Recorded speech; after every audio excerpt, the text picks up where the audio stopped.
Halo teman-teman semua, jumpa lagi di channel YouTube saya Sumber Ada.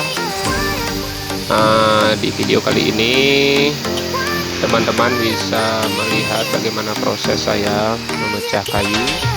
Nah, kebetulan pada hari ini yang dipecah adalah kayu pendek-pendek ya, panjangnya 2 meter menjadi ukuran tebal 2 lebar 3 atau biasa disebut reng, dan 3 kali 5 panjang 2 meter. Nah, ini tenaga saya agak ngejos teman-teman, karena kayu ini akan dikirim hari ini, sudah ditunggu sama customer saya.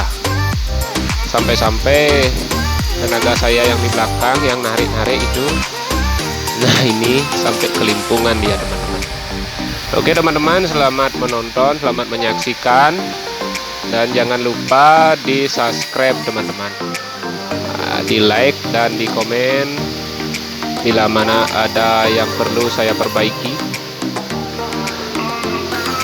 Dan selamat menyaksikan sampai akhir video teman-teman.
Oke teman-teman semua, mungkin sekian dulu video saya kali ini. Terima kasih teman-teman yang sudah menonton dan mensubscribe channel saya. Nanti kita jumpa lagi di video-video saya selanjutnya.